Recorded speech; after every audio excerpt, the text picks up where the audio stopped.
Untuk penanganan perkara yang ditangani KPK adalah indikasi suap terkait dengan pengurusan pajak PT EKP.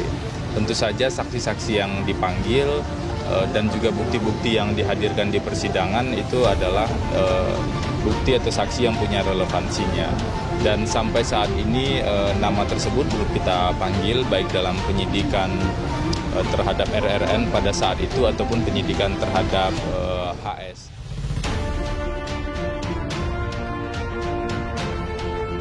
Fahri dikatakan korupsi oleh Nazarudin. PKS makin tak sudi, Gerindra menyingkir.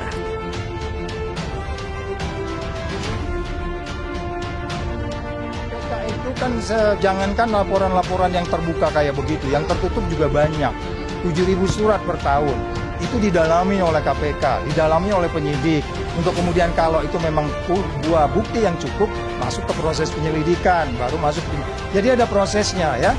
Nanti saya tidak menantang-nantang untuk menerima itu, tetapi kalau memang dia bisa memberi ke kita, kemudian itu nanti akan dipelajari. Kan nggak boleh seuzon terhadap orang. Ya kan? Ini adalah negara demokrasi. Ya. Mari kita bicara tentang pikiran-pikiran dan perbedaan pendapat. Ya. Kita menikmati demokrasi ini karena ada kebebasan untuk setuju dan tidak setuju. Saya itu kalau koruptor, seharusnya saya tidak berani mengkritik lembaga yang memiliki kewenangan yang ekstrajudisial dan sangat eksesif dalam penggunaan kewenangannya. Kalau saya adalah koruptor, tentu saya tidak berani mengkritik.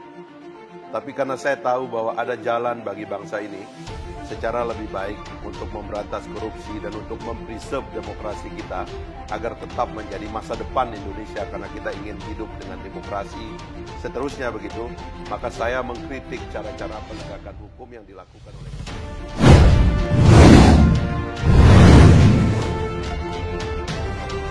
Apes, itu adalah kata yang tepat untuk menggambarkan kondisi Fahri setelah dituduh korupsi oleh Nazarudin.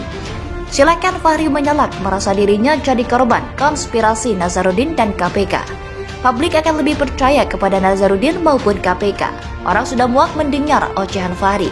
Semakin Fahri mengelak tuduhan Nazarudin, maka publik semakin jijik terlepas dari benar tidaknya Fahri korupsi. Persoalannya, image Fahri sudah cukup jelek. Kebiasaan nyinyirnya membuat publik muak. Hal yang sederhana bisa menjadi bahan nyinyir Fahri. Sebelumnya Nazarudin menyatakan bahwa ia akan segera melaporkan dugaan korupsi yang dilakukan Wakil Ketua DPR yakni Fahri Hamzah. Nazarudin meminta KPK menindaklanjuti laporan itu. Menurut Nazarudin, kasus korupsi tersebut dilakukan Fahri saat masih menjabat sebagai Wakil Ketua Komisi 3 DPR. Nazarudin memastikan berkas-berkas dan bukti yang ia miliki, menjelaskan secara detail jumlah dan waktu pemberian uang kepada Fahri. Ketika Nazarudin bernyanyi dan menyebut nama Fahri, publik langsung terhenyak dan tanpa babi bu langsung membuat persepsi bahwa Fahri korupsi, meskipun belum ada buktinya. Mengapa publik bisa membuat persepsi seperti itu? Karena gelagat Fahri selama ini sangat mencurigakan. Fahri terus menyerang KPK, bahkan minta dibubarkan. Padahal KPK berhasil melakukan OTT, banyak pejabat yang terbongkar melakukan tindak korupsi.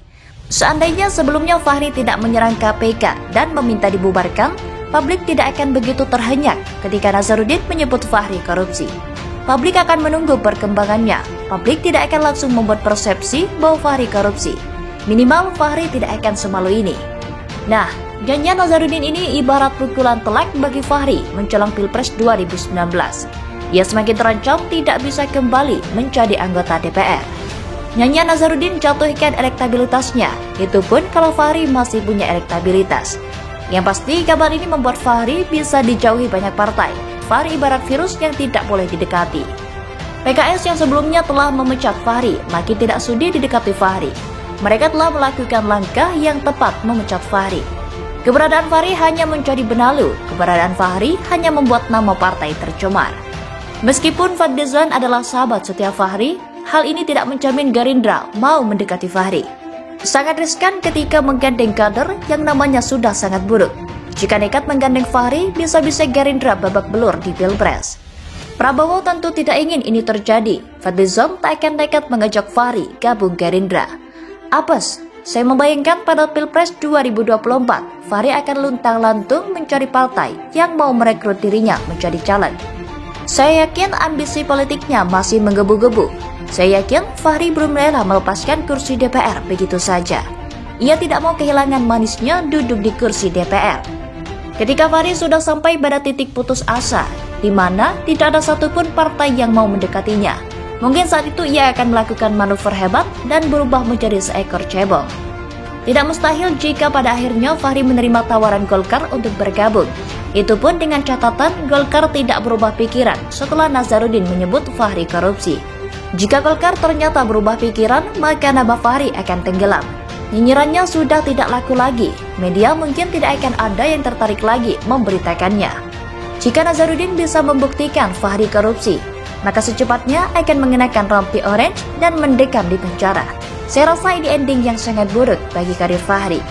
Apa yang menimpa Fahri akan berbanding terbalik dengan lawan-lawan Fahri. Semakin Fahri terpuruk karena diduga melakukan korupsi, maka imbasnya akan mengharumkan citra orang yang rajin dinyinyiri dan diserang oleh Fahri, yaitu Jokowi. Publik semakin sadar bahwa selama ini Presiden Jokowi telah menjadi bulan-bulanan nyinyiran Fahri. Publik semakin paham siapa yang bersih dan siapa yang bobrok. Mungkin pada saat karir Fahri berada di ujung tanduk, Jokowi akan datang dan mengelurkan pertolongan. Saat itu Fahri akan mengakui kesalahannya kepada Jokowi dan berbalik mendukung secara militan. Hal itu sangat mungkin terjadi. Mungkin dengan cara seperti itu Tuhan memberikan hidayah kepada Fahri agar bisa memperbaiki diri lagi.